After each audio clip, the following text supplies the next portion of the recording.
ಎಷ್ಟು ದಿವಸ ಆದಮೇಲೆ ದುಡ್ಡು ಕೊಡ್ಬೋದು ಅಂತ. ಇನ್ನೊಂದು ಕಡೆ ಸರ್ಕಾರದಿಂದ ಒಬ್ಬರು ನಮ್ಮ ರವಿಕುಮಾರ್ ಅವರೇನು ಹೋಗ್ತಾರೆ, ಅವರು ಹೇಳ್ತಾರೆ, the learned senior council appearing for the state has produced various documents relating to implementation of the BMICP that highlight serious violation of the framework agreement, referring to the gazette notification date so and so ಅದು ಎಂಟತ್ತು ಡೇಟ್ಗಳಿದೆ. It is submitted that the applicant NICE had revised the toll fees on several occasions without obtaining prior approval of the state government. ಆ ಟೋಲ್ದು ರೇಟ್ಗಳು ಬೇಕಾದಂಗೆ ಜಾಸ್ತಿ ಏನು ಮಾಡಿದ್ದಾರೆ, ಸರ್ಕಾರದಿಂದ ಅನುಮತಿನೇ ಪಡಿದೆ. ಇವತ್ತು ಇವ್ರಿಗೆ ಇಷ್ಟ ಬಂದಾಗೆ ಇವತ್ತೇನು ಮಾಡ್ಕೊಂಡಿದ್ದಾರೆ, ಅದು ವೈಲೇಟ್ ಆಗಿರ್ತಕ್ಕಂಥದ್ದನ್ನ ಅಲ್ಲೇನು ಕೋರ್ಟ್ ಮುಂದೆ ಹೇಳ್ತಾರೆ. Without obtaining prior approval of the state government as contemplated in the framework agreement, it was submitted that the lakes and tank bed lands of various villages have been handed over to the appellant NICE for the BMIC in violation of the judgment of the Supreme Court. ಕೆರೆ ಕಟ್ಟೆಗಳನ್ನು ಸಹ ಇವರು hand over ಮಾಡಿದ್ದಾರೆ ಸರ್ಕಾರ, KDBಯಿಂದ ಮತ್ತು ಸರ್ಕಾರ BDAಯಿಂದ. ಅದರಿಂದ ಇಲ್ಲಿ ಇವರು ಇದೆಲ್ಲವನ್ನ ಹೇಳೋದ್ರ ಜೊತೆಗೆ ಇಲ್ಲಿ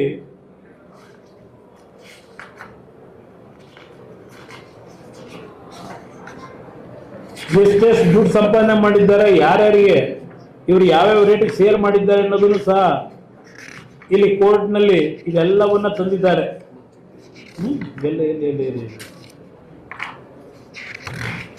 ಇನ್ನೊಂದು ಬರಲಿತ್ತು,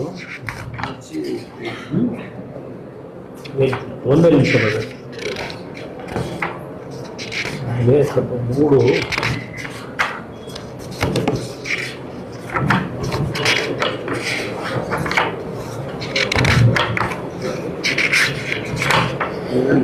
ಹೇಳ್ತೀನಿ.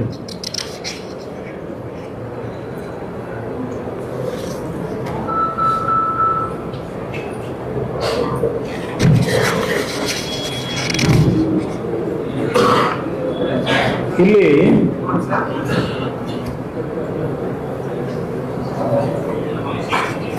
the land owners have also relied upon several registered transactions executed by the NICE in respect of the land farming part of the project. ಇಲ್ಲಿ ಎಲ್ಲೆಲ್ಲಿ ಇವರು ಲ್ಯಾಂಡ್ ಅನ್ನ ಯಾರ್ಯಾರಿಗೆ ಎಷ್ಟೆಷ್ಟು ಕೋಟಿಗೆ ಸೇಲ್ ಮಾಡಿದ್ದಾರೆ ಇದೆಲ್ಲ ಇಲ್ಲಿ ಕೋರ್ಟ್ ಮುಂದೆ ಇಟ್ಟಿದ್ದಾರೆ ಡಾಕ್ಯುಮೆಂಟ್ನ.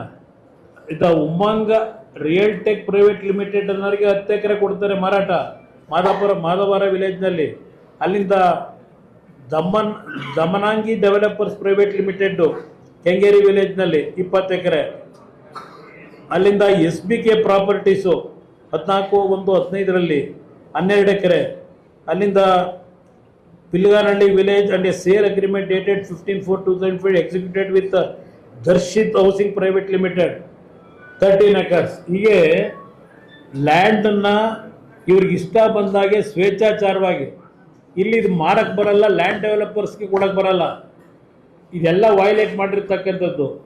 ಇಷ್ಟೆಲ್ಲ ಇವರು ಮಾಡ್ಕೊಂಡು ಅದ್ರ ಜೊತೆಗೆ ಟೋಲ್ನಲ್ಲಿ during the financial year 2014-15 the company disclosed receipt of approximately 2,706 million from the sale of developed land as against toll collections of approximately 1,879 million.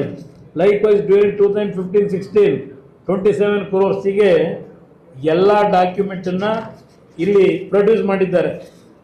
ಈ ಕಂಪನಿ ಏನೇನು ದುರ್ವ್ಯವಹಾರಗಳನ್ನು ಮಾಡ್ಕೊಂಡಿದ್ದಾರೆ ಇದೆಲ್ಲ ಏನಿದೆ ಇದು ಅದರ ಜೊತೆಗೆ ಇಲ್ಲಿ ಒಂದು ಅಲ್ಟಿಮೇಟ್ಲಿ ಸರ್ಕಾರಕ್ಕೆ ಹೇಳ್ತಾರೆ ಅವರು, ನಿಮಗೆ NICE is earning huge profit without fulfilling the obligations under the framework agreement. Framework ಅಗ್ರಿಮೆಂಟನ್ನು ಎಲ್ಲ ವೈಲೇಟ್ ಮಾಡಿ ಇವರು ದುಡ್ಡು ಮಾಡಿರ್ತಕ್ಕಂಥದ್ದು. ಹೀಗೆ ಹಲವಾರು ರೀತಿಯಲ್ಲಿ ಏನಿದೆ. ಒಂದು ಡೆಕ್ಕನ್ ಹೆರಾಲ್ಡ್ ಪತ್ರಿಕೆಯಲ್ಲಿ ಮಾತ್ರ ಬರೆದಿದ್ದನ್ನು ನೋಡಿದ್ದೇನೆ, ಭಾಳ ನೀಟಾಗಿ ಈ ಪತ್ರಿಕೆಯಲ್ಲಿ ಬರೆದರು. ಇವತ್ತು ನಾನು ನಾಡಿನ ಜನತೆಗೆ ಹೇಳಲಿಕ್ಕೆ ಬಯಸ್ತೀನಿ, ಇವತ್ತು ಈ ರೀತಿ ವೈಲೇಟ್ ಮಾಡಿ ಇವತ್ತು ರೈತರನ್ನ ಒಕ್ಕಲೆಬ್ಬಿಸ್ತಕ್ಕಂಥದ್ದೇನಿದೆ, ಇಲ್ಲಿ ರೈತರು ಕಣ್ಣಲ್ಲಿ ನೀರು ಹಾಕ್ತಾರೆ. ಇಲ್ಲಿ ನಾನು ಇವತ್ತು ಯಾತಕ್ಕೆ ಈ ನೈಸ್ ವಿಷಯದಲ್ಲಿ ನಿಮ್ಮ ಮುಂದೆ ಇಡ್ತಾ ಇದ್ದೇನೆ ಅಂದರೆ, ಇವತ್ತು ಒಂದು ಕಡೆ ಬಿಡದಿನಲ್ಲಿ ನಾಳೆ ದಿನ ಏನು ನಡೀತಾ ಇದೆ, ಇವತ್ತು 450 ರೂಪಾಯಿ ಇಲ್ಲ, ಇದೆಲ್ಲ ಇರಲಿ. ಜಯಚಂದ್ರ ಅವ್ರಿಗೆ ಒಂದು ಹೇಳಿದ್ದೀನಿ, ಈಗ ಅದಿರಲಿ.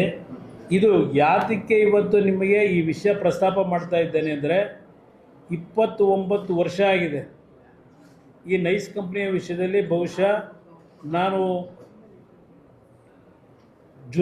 ಜೂನ್ ತಿಂಗಳಿನಲ್ಲಿ 2006 ನಾನು ಮುಖ್ಯಮಂತ್ರಿ ಇದ್ದಾಗ 6/6/2006 ವಿಧಾನಸಭೆ ಕಲಾಪದಲ್ಲಿ ಈ ವಿಷಯವನ್ನು ಪ್ರಸ್ತಾಪ ಮಾಡಿದೆ. ನಾನು ಈ ರಾಜ್ಯದ ಮುಖ್ಯಮಂತ್ರಿ ಇದ್ದಾಗ ಕ್ಯಾಬಿನೆಟ್ನಲ್ಲಿ ಇದನ್ನು ಸ್ಕ್ರ್ಯಾಪ್ ಮಾಡಬೇಕು ಅಂತಕ್ಕಂಥ ನಿರ್ಧಾರ ಮಾಡಿದೆ ಈ ಪ್ರಾಜೆಕ್ಟ್ನ ಅವತ್ತೇ ನಾನು 2006. ಆದರೆ ಕೋಯಿಲೇಷನ್ ಗೌರ್ಮೆಂಟ್ ಇದ್ದಿದ್ದರಿಂದ ನಾನು ಅದನ್ನು ಜಾರಿಗೆ ತರಲಿಕ್ಕಾಗಲಿಲ್ಲ. ವಿಧಾನಸಭೆ ಕಲಾಪದಲ್ಲಿ ಹೇಳಿದ್ದೇನೆ 6/6/2006 ಫೈನಲ್ ಆಗಿ ನಾನು ಉತ್ತರ ಕೊಡಬೇಕಾದ್ರೆ 224 ಸದಸ್ಯರಿಗೂ ನಾನು ಮನವಿ ಮಾಡ್ತೇನೆ, ನೀವು ಇಲ್ಲಿ ತೀರ್ಮಾನ ಮಾಡಿ, ಇವತ್ತು ಈ ಪ್ರಾಜೆಕ್ಟು ಬೇಕೋ ಬೇಡವೋ ಅಂತಕ್ಕಂಥ ನಿರ್ಧಾರ ಮಾಡಿ ಇವತ್ತು ತೀರ್ಮಾನ ಮಾಡಿದ್ರೆ, ಸ್ಕ್ರ್ಯಾಪ್ ಮಾಡಿದ್ರೆ ಇಲ್ಲಿ ಬರ್ತಕ್ಕಂಥ ಆದಾಯದಲ್ಲಿ ನಾವು ಈ ಲ್ಯಾಂಡನ್ನೆಲ್ಲ ವಾಪಸ್ ಕೊಡೋದು ಮಾಡಿದ್ರೆ, ರೈತರ ಸಾಲ ಮನ್ನಾ, ಬೆಂಗಳೂರು ನಗರಕ್ಕೆ 15,000 ಕೋಟಿ ವೆಚ್ಚದಲ್ಲಿ ಅಭಿವೃದ್ಧಿಗೆ ಕಾರ್ಯಕ್ರಮ, ಇದೆಲ್ಲವನ್ನು ವಿಧಾನಸಭೆ ಕಲಾಪದಲ್ಲಿ ನಾನು ಚರ್ಚೆ ಮಾಡಿದ್ದೇನೆ 2006. ಸನ್ಮಾನ್ಯ ದೇವೇಗೌಡರು ನಿರಂತರವಾಗಿ ಯಾವ ಒಂದು ಪ್ರಾಜೆಕ್ಟು ಇವರಿಂದಲೇ ಪ್ರಾರಂಭ ಆಗಬೇಕು ಅಂತ ಮಾಡಿದ್ದು. ಅದಕ್ಕೆ ಹೇಳ್ತಾರೆಲ್ಲ ಇವರೆಲ್ಲ, ಇದು ದೇವೇಗೌಡರ ಕೂಸು ಅಂತಾರೆ. ಭಾಳ ಜನ ಮಾತನಾಡಿದ್ದಾರೆ. ದೇಶಪಾಂಡೆ ಅವರು ಏನು ಹೇಳಿದ್ದಾರೆ ಅದೆಲ್ಲ ಇಲ್ಲಿ ಕಟ್ಟಿಂಗ್ಗಳು ಇಟ್ಕೊಂಡಿದ್ದಾನೆ, ಎಲ್ಲ ಇದೆ. ಇವತ್ತು ಈ ಒಂದು ಪ್ರಾಜೆಕ್ಟ್ನ ಹೆಸರಿನಲ್ಲಿ ಯಾರ್ಯಾರು ಇದರಲ್ಲಿ ಭಾಗಿಗಳಾಗಿದ್ದಾರೆ ಈ ರಾಜ್ಯದ ಮುಖ್ಯಮಂತ್ರಿಗೆ ನಾನು ಕೇಳಲಿಕ್ಕೆ ಬಯಸ್ತೀನಿ. ಇಲ್ಲಿ ಬೇಕಾದಂಗೆ ರೈತರ ಭೂಮಿನ ನನಗೆ ಬೇಕು ಅಂತೇಳಿ, ಭೂಮಿಗೆ ಬೇಕು ಅಂತೇಳಿ ವಶಪಡಿಸ್ಕೊಳ್ತಕ್ಕಂಥ ಸರ್ಕಾರದಲ್ಲಿ ಒಂದು ವಿಷಯವನ್ನು ನಿಮ್ಮ ಗಮನಕ್ಕೆ ತರಲೇಬೇಕು ನಾನು. ಯಾಕೆ ಅಂದರೆ, ಯಾತಕ್ಕೆ ಈ ರೀತಿ ಆಗ್ತಾಯಿದೆ ಇವೆಲ್ಲ, ಯಾತಕ್ಕೆ ಇವೆಲ್ಲ ಆಗ್ತಾ ಇರೋದು? ಇಲ್ಲಿ ಇವರಿಗೆ ಇಷ್ಟ ಬಂದಾಗೆ ಮಾಡ್ಕೊಂಡಿರ್ತಕ್ಕಂಥದ್ದಕ್ಕೆ ಹೇಳ್ತೀನಿ. ಇಲ್ಲಿ ಹೊಸಕೆರೆಹಳ್ಳಿ, ಅವತ್ತು ವೀರಭದ್ರ ನಗರ ಹೊಸಕೆರೆಹಳ್ಳಿ ಭಾಗದಲ್ಲಿ ಇದೇ ಪೊಲೀಸ್ನ ಕಳಿಸಿ ಸರ್ಕಾರ ಮನೆಗಳನ್ನೆಲ್ಲ ಬುಲ್ಡೋಸ್ ಮಾಡಿದ್ರು. 20-30 ಸೈಟಲ್ಲಿ ಮನೆ ಕಟ್ತಕ್ಕಂಥವ್ರನ್ನ ಅವ್ರನ್ನೆಲ್ಲ ಒಕ್ಕಲೆಪ್ಸಿದ್ರು. ನನಗೆ ಆ ಭೂಮಿ ಬೇಕು ಅಂತ ಕೇಳ್ದಂಗೆ ಸ್ವೇಚ್ಛಾಚಾರ ಮಾಡಿಕೊಟ್ರು ಹಿಂದೆ ಇದ್ದಂಥ ಸರ್ಕಾರಗಳು. ಇವತ್ತು ಅಟ್ಲೀಸ್ಟ್ ಸುಪ್ರೀಂ ಕೋರ್ಟ್ನ ಜಡ್ಜ್ಮೆಂಟ್ ಬಂದಿದೆಯಲ್ಲ. ಪ್ರಿಯ ವೀಕ್ಷಕರೇ, ಸಿನಿಮಾ, ರಾಜಕೀಯ, ವಿಚಾರ, ವಿಮರ್ಶೆ, ಸಂದರ್ಶನ, ಹಲವಾರು ವಿಷಯಗಳಿಗಾಗಿ ನಮ್ಮ ಆದಿಪುರುಷ ಸ್ಟುಡಿಯೋಸ್ ಚಾನೆಲ್ಗೆ ಸಬ್ಸ್ಕ್ರೈಬ್ ಮಾಡಿ. ಲೈಕ್, ಶೇರ್, ಕಮೆಂಟ್ ಮಾಡುವುದರ ಮೂಲಕ ನಿಮ್ಮ ಬೆಂಬಲ ವ್ಯಕ್ತಪಡಿಸಿ. ಮತ್ತೆ ಸಿಗೋಣ.